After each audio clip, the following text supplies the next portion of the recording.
دین کے کاموں میں اپنی عورتوں کا سپورٹ کرو، ان کا ساتھ دو میرے پیارے ساتھیوں۔ اسی لیے اللہ نے قرآن میں فرمایا قُوا أَنفُسَكُمْ وَأَهْلِيكُمْ نَارًا، اپنے آپ کو اور اپنی فیملی کو، اپنے پریوار کو جہنم کی آگ سے بچاؤ۔ یعنی صرف اپنے آپ کو نہیں بچانا، اپنی فیملی کو بھی بچانا ہے۔ اور آگے بڑھیے، بہترین شوہر وہ ہوتا ہے جو دین کا بھی حق ادا کرتا ہے اور بیوی کا بھی حق ادا کرتا ہے۔ ایسا بھی نہ ہو دن میں روزہ رکھ رہا ہے، رات میں تہجد پڑھ رہا ہے، اور شادی کر کے جس بیوی کو لایا ہے اس بیوی بیچاری پریشان کر کے رکھا ہے، اس بیوی کا حق بھی ادا نہیں کر رہا ہے۔ نہیں، اسلام یہ نہیں سکھاتا ہے۔ بیوی کا بھی حق ادا کرو، اپنے رب کا بھی حق ادا کرو۔ ایک صحابی تھے، ان کا نام تھا ابو درداء انصاری رضی اللہ تعالیٰ، بہت نیک اور بڑے اللہ والے تھے۔ دن میں روزہ رکھتے تھے، رات میں تہجد پڑھتے تھے۔ بیوی بیچاری پریشان رہتی تھی، شادی شدہ آدمی تھے، بیوی پریشان تھی۔ تو ان کے ایک دوست تھے حضرت سلمان فارسی رضی اللہ تعالیٰ۔ سلمان فارسی ایک دن آئے تو دیکھا کہ ابو درداء رضی اللہ تعالیٰ عنہ کی جو بیوی تھی، ان کے کپڑے اپڑے بالکل میلے کچیلے تھے، بال بالکل بکھرے ہوئے تھے۔ یہ جو واقعہ میں بتا رہا ہوں یہ پردے کے حکم کے پہلے کا واقعہ، پردے کے بعد پھر صحابہ ایک دوسرے کی بیویوں سے بات نہیں کرتے تھے۔ تو حضرت سلمان فارسی نے دیکھا کہ حضرت ام درداء کے کپڑے اپڑے بالکل میلے کچیلے، بال بالکل بکھرے ہوئے، تو پوچھا کہ بھابی یہ کیا حال آپ نے بنا کے رکھا ہے؟ تو ام درداء رضی اللہ تعالیٰ نے کہا کہ بھائی میں میک اپ کر کے اچھا کپڑا پہن کر کے کیا کروں گی؟ میرے شوہر کو تو دن میں روزہ رکھنے سے اور رات میں نماز پڑھنے سے فرصت ہی نہیں ہے۔ حضرت سلمان فارسی سمجھ گئے کہ یہاں معاملہ گڑبڑ ہے۔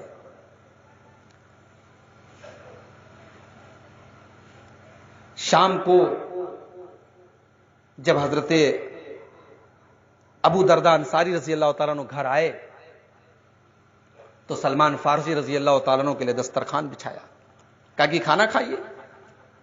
سلمان فارسی نے کہا آپ بھی کھائیے، کہا نہیں میں روزہ ہوں، کہا نہیں روزہ توڑ دیجئے، نفل روزہ تھا، کہا روزہ توڑ دیجئے۔ کھانا کھلایا۔ رات میں جب عشاء کی نماز پڑھ لی، حضرت ابو درداء انصاری تہجد پڑھنے کے لیے کھڑے ہونے لگے۔ سلمان فارسی نے کہا رک جائیے، تھوڑا آرام کر لیجئے۔ جب آدھی رات ہو گئی حضرت ابو درداء پھر کھڑے ہونے لگے۔ سلمان فارسی نے کہا نہیں تھوڑا اور آرام کر لیجئے۔ جب رات کا آخری پہر آیا، جب رات کا آخری ٹائم آیا، حضرت سلمان فارسی رضی اللہ تعالیٰ عنہ نے حضرت ابو درداء کو اٹھایا اور کہا کہ اب اٹھ کر کے آپ تہجد کی نماز پڑھیے۔ دونوں دوستوں نے ساتھ میں تہجد کی نماز پڑھی۔ جب تہجد کی نماز پڑھ لی تو حضرت سلمان فارسی نے کہا اے ابو درداء ان لزوجک علیک حقا وان لجسدک علیک حقا وان لعینک علیک حقا۔ اے ابو درداء آپ کے اوپر آپ کی باڈی کا بھی حق ہے، آپ کے اوپر آپ کی آنکھوں کا بھی حق ہے، اور آپ کے اوپر آپ کے رب کا بھی حق ہے، آپ کے اوپر آپ کے مہمان کا بھی حق ہے۔ اے ابو درداء سب کو سب کا حق دیجئے، بیوی کو اس کا حق دیجئے، باڈی کو اس کا حق دیجئے، اپنی آنکھوں کو اس کا حق دیجئے، مہمان کو اس کا حق دیجئے۔ جب اللہ کے رسول کو خبر ملی کہ ایسا ایسا ہوا ہے، اللہ کے نبی نے فرمایا صدق سلمان فارسی نے بالکل صحیح بات کہی ہے، یہی اسلام سکھاتا ہے، یہی دین سکھاتا ہے۔ دینداری یہ نہیں ہے میرے بھائیوں آپ رات بھر نماز پڑھیں اور بیوی کا حق ادا نہ کریں۔ دینداری یہ نہیں ہے آپ 40 دن گھروں سے غائب رہیں اور بیوی آپ کے حق سے محروم رہیں۔ دینداری یہ ہے کہ آپ بیوی کا بھی حق ادا کریں اور دین کا بھی حق ادا کریں۔ اسی لیے اللہ کے پیارے نبی صلی اللہ علیہ وسلم فرماتے ہیں کہ تم کو اللہ کی راہ میں جو تم خرچہ کرتے ہو اس کا تو ثواب ملے گا ہی ملے گا۔ حتی اللقمۃ التی تضعها فی امراتک، جو تم اپنی بیوی کے منہ میں جو لقمہ رکھتے ہو، جو کھانا کھلاتے ہو، تمہیں اس کا بھی ثواب ملے گا۔ بیوی کو جو تم کھانا کھلاتے ہو اس کا بھی تمہیں ثواب ملے گا۔ ایک حدیث میں اللہ کے نبی نے بخاری اور مسلم کی حدیث میں فرمایا کہ اللہ کی راہ میں جو تم خرچہ کرتے ہو، مسکین کی مدد کرتے ہو، غریب کی مدد کرتے ہو، اور 1 دینار اگر تم اپنی فیملی کے اوپر خرچ کرتے ہو تو سب سے زیادہ ثواب تمہیں اس پر ملے گا جو تم اپنی فیملی کے اوپر خرچ کرتے ہو۔ فیملی اور پریوار کی جائز ضرورتوں کو پوری کرنا یہ دنیا داری نہیں، یہ دین داری ہے، یہ ثواب کا کام ہے، عبادت ہے، یہ بات یاد رکھیں آپ۔ تو بہترین شوہر جو ہوتا ہے وہ ان باتوں کا خیال کرتا ہے۔ اب ایک آخری بات بیان کر کے میں بات اپنی ختم کروں گا۔ ایک بہترین شوہر جو ہوتا ہے وہ بیوی کی جائز فرمائش کو پوری کرتا ہے۔ بیوی کی ناجائز فرمائش کو تو پوری کرنا صحیح نہیں ہے، لیکن جائز فرمائش کو پوری کرتا ہے۔ بہت سارے لوگ ہوتے ہیں کہتے ہیں میری بیوی ڈرتی ہے مجھ سے، مجال نہیں میرے سامنے بات کرے۔ معاف کیجئے، کوئی اچھی چیز نہیں ہے۔ یہ اچھے شوہر کی نشانی نہیں کہ بیوی اس کو دیکھ کر کے ڈر جائے۔ ایک اچھا شوہر وہ ہے جو بیوی کے لیے نرم دل ہو، جو بچوں کے لیے نرم دل ہو۔ اللہ کے نبی فرماتے ہیں، مسند احمد کی روایت ہے، اللہ تعالیٰ جس پریوار کے اوپر اپنی برکت نازل کرنا چاہتا ہے اس پریوار میں نرمی کو نازل کر دیتا ہے۔ اس پریوار کے اندر، اس فیملی کے اندر نرمی آ جاتی ہے۔ شوہر کے اندر بیوی کے لیے نرمی ہوتی ہے، باپ کے دل میں بچوں کے لیے نرمی ہوتی ہے۔ بہت سخت مت بنو میرے بھائیو، بہت خوخار مت بنو۔ گھر میں آؤ تو پیار بانٹو، بچوں کو پیار دو، بیوی کو پیار دو۔ آج موبائل کا دور ہے، بڑے افسوس کے ساتھ کہنا پڑتا ہے، رات میں 11 بجے تک ہم موبائل میں لگے رہتے ہیں۔ بیوی بیچاری بستر پہ لیٹی ہے، ہمارے پاس اتنی فرصت نہیں کہ ہم بیوی سے 2-4 باتیں کر سکیں۔ بیوی صرف مشین نہیں ہے میرے بھائی، بیوی صرف بچہ پیدا کرنے کی مشین نہیں ہے، بیوی کوئی کھلونا نہیں ہے جب جی چاہا کھیل لیا پھر چلے گئے۔ بیوی کے اندر بھی جذبات ہوتے ہیں، بیوی کے اندر بھی احساسات ہوتے ہیں۔ ایک بہترین شوہر جو ہوتا ہے وہ بیوی کے ساتھ محبت کا، اپنائیت کا، پیار کا تعلق رکھتا ہے۔ موبائل میں اتنے مت اندھے ہو جاؤ کہ بیوی کو ٹائم مت دو، واٹس ایپ اور فیس بک پر اتنے مت لگ جاؤ کہ بیوی کو ٹائم مت دو۔ بیوی کو ٹائم دو، بچوں کو ٹائم دو۔ بیوی بچے تمہارے ٹائم کے، تمہارے پیار کے محتاج ہے میرے بھائی۔ اللہ کے پیارے نبی صلی اللہ علیہ وسلم اپنی بیویوں سے کیسا پیار کرتے تھے؟ کیا ہم نعوذ باللہ اپنے نبی سے زیادہ بزی ہیں؟ ہمارے نبی اپنی بیویوں کو انٹرٹینمنٹ بھی کرتے تھے، ان کو تفریح بھی کراتے تھے۔ مسجد نبوی کے اندر حبشیوں کا کھیل چل رہا تھا، حبشی لوگ کرتب دکھا رہے تھے، کھیل کھیل رہے تھے۔ اما عائشہ نے دیکھا، اما عائشہ دیوار کے سہارے دیکھنے لگی حبشیوں کا کرتب۔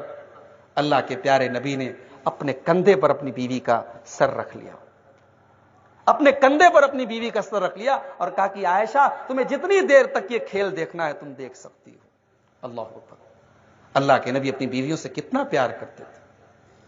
ہم لوگ گھر پر بھی ہوتے ہیں، چھٹی کا دن ہوتا ہے، گھر میں ہیں، مجال نہیں ہے کہ گھر میں بیوی کے کسی کام میں اس کا ہاتھ بٹا دیں، ہماری مردانگی کم ہو جائے گی۔ یہ کپڑے دھونے کا کام، یہ کپڑے پر پریس کرنے کا کام، یہ گھر میں صفائی کا کام، یہ تو عورتوں کی ذمہ داری ہے، ہماری تھوڑی ذمہ داری ہے۔ کچھ کام بغیر ذمہ داری کے بھی کیا جاتا ہے میرے بھائی۔ اما عائشہ سے پوچھا گیا، اللہ کے پیارے نبی اپنے گھر میں رہتے تھے تو کیسے رہتے تھے؟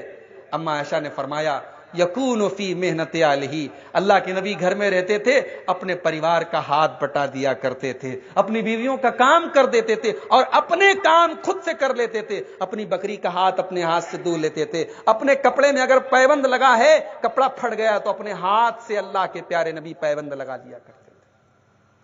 ہم اس نبی سے بڑے تو نہیں ہوں گے نعوذ باللہ، اس نبی سے بڑے تو نہیں ہوں گے ہم؟ اپنی بیویوں کے ساتھ یہ رشتہ جو ہمارے نبی نے ہمیں سکھایا میرے بھائیو، یہ رشتہ آج ہمیں اپنانے کی اور کرنے کی ضرورت ہے۔ بیویوں کے ساتھ ہنسی مذاق بھی کیا کرو۔ اللہ کے نبی سفر میں جا رہے ہیں، اما عائشہ ساتھ میں ہیں، صحابہ سے کہتے تم لوگ تھوڑا آگے نکل جاؤ، صحابہ آگے نکل گئے۔ اللہ کے رسول نے حضرت عائشہ سے کہا، عائشہ چلو ہم دونوں دوڑ کا مقابلہ کرتے ہیں، ریس کرتے ہیں۔ اللہ کے پیارے حبیب اپنی بیوی کے ساتھ ریس کر رہے ہیں، دوڑ لگا رہے ہیں۔ اما عائشہ فرماتی ہے میری نئی نئی شادی ہوئی تھی، میں دبلی پتلی تھی، میرا وزن کم تھا، میں پھرتیلی تھی، میں دوڑ میں آگے نکل گئی، اللہ کے رسول پیچھے رہ گئے۔ میں ہنسنے لگی، میں مذاق اڑانے لگی، مجھے مزہ آنے لگا۔ میں نے کہا کہ دیکھا ہے اللہ کے رسول، میں تو آپ سے آگے نکل گئی۔ اللہ کے نبی خاموش ہو گئے، کوئی جواب نہیں دیا۔ پھر کچھ عرصہ گزرا، کچھ ٹائم گزرا، ایک مرتبہ پھر اللہ کے پیارے نبی سفر پہ جا رہے تھے اور اتفاق سے اما عائشہ اس سفر میں بھی آپ کے ساتھ تھی۔ اللہ کے نبی نے صحابہ سے کہا تم لوگ تھوڑا آگے نکل جاؤ۔ صحابہ آگے نکل گئے۔ اللہ کے رسول نے اماں عائشہ سے فرمایا عائشہ چلو ہم دونوں آج پھر دوڑ کا مقابلہ کرتے, دوڑتے ہیں دیکھتے کون آگے نکلتا ہے. اماں عائشہ کہتی ہیں میں تھوڑی موٹی ہو گئی تھی, میرا وزن تھوڑا بڑھ گیا تھا, اس بار جب دوڑ کا مقابلہ ہوا پیارے نبی آگے نکل گئے, میں پیچھے رہ گئی. اللہ کے نبی مسکرانے لگے اور اللہ کے نبی نے فرمایا ہاذہی بتلکا, اے عائشہ یہ اس دن کا بدلہ ہے. اللہ اکبر. یہ میرے نبی کی زندگی ہے میرے پیارے ساتھیوں, جو ہم سب کے لیے نمونہ ہیں. اس نبی سے بیویوں سے پیار کرنا سیکھو, اپنی بیویوں کو پیار دو میرے پیارے ساتھی. آج کسی کی اگر 2 بیویاں ہوتی ہیں, دیکھا گیا ہے سماج کی کڑوی حقیقت ہے, جس کی 2 بیویاں ہوتی ہیں تو بعد میں جس سے شادی ہوتی ہے, جو نئی نویلی ہوتی ہے, اس کو اتنا چاہنے لگتے ہیں کہ پہلی والی کو بالکل بھول جاتے ہیں. اسلام نے 1 سے زیادہ شادی کرنے کی اجازت ضرور دی ہے, مگر اسلام نے کنڈیشن لگائی ہے 1 سے زیادہ شادی تبھی کرو جب تم دونوں بیویوں کو ان کا حق دو, ایک کو حق دو اور دوسری کو مت دو. اگر ایسا ہے تو تم 1 سے زیادہ شادی مت کرو. اللہ کے نبی اپنی 9 بیویوں کو برابر برابر پیار دیتے تھے. آپ نے ٹائم بانٹا تھا, آپ ہفتے کا ٹائم آپ نے بانٹ کے رکھا تھا, ہر بیوی کے پاس ٹائم دیتے تھے, اور اس کے بعد بھی آپ اللہ سے دعا کرتے تھے کہ اے اللہ یہ جو میں نے اپنی بیویوں میں بٹوارا کیا ہے یہ اپنی طاقت کے حساب سے کیا ہے, ہو سکتا ہے دل میں کسی بیوی کی محبت زیادہ ہو جائے, کسی کی کم ہو جائے, اے اللہ تو اس کی پکڑ مت کرنا. اللہ کے رسول فرماتے ہیں اگر کسی کی 2 بیویاں ہوں اور ایک کے ساتھ ناانصافی کرتا ہے تو قیامت کے دن وہ آئے گا وشقہ مائل, اس کا ایک طرف کا بدن جھکا ہوگا, اس کی باڈی جھکی ہوگی, اس کا شریر جھکا ہوگا, اس کا شریر دیکھ کر کے لگ جائے گا کہ یہ آدمی دنیا میں اپنی بیویوں کے ساتھ ناانصافی کرتا تھا.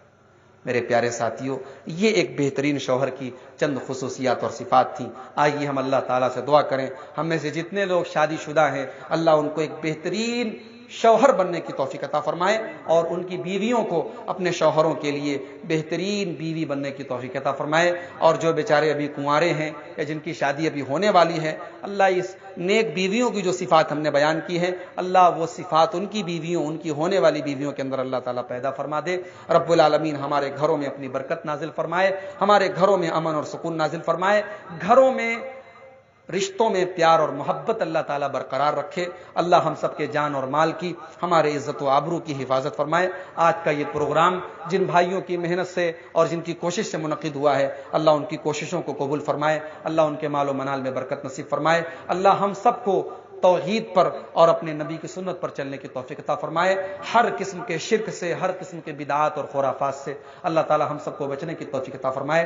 اللہ ہم کو اپنے نبی سے, نبی کے صحابہ سے, نبی کے اہل بیت سے سچی محبت کرنے کی توفیق نصیب فرمائے. رب العالمین ہمیں اپنی مسجدوں کی حفاظت کرنے کی اللہ تعالی ہم سب کو توفیق دے. اللہ ہمارے مسجدوں کی, ہمارے دینی اداروں کی, ہمارے علماء کی حفاظت فرمائے. اللہ ہمارے وطن عزیز ہندوستان کے امن, سکون اور شانتی کی حفاظت فرمائے. اس ہندوستان میں تمام لوگوں کو مل جل کر کے پیار, پریم اور محبت کے ساتھ رہنے کی توفیق نصیب فرمائے. آمین. وآخر دعوانا الحمدللہ رب العالمین. السلام علیکم ورحمۃ اللہ وبرکاتہ.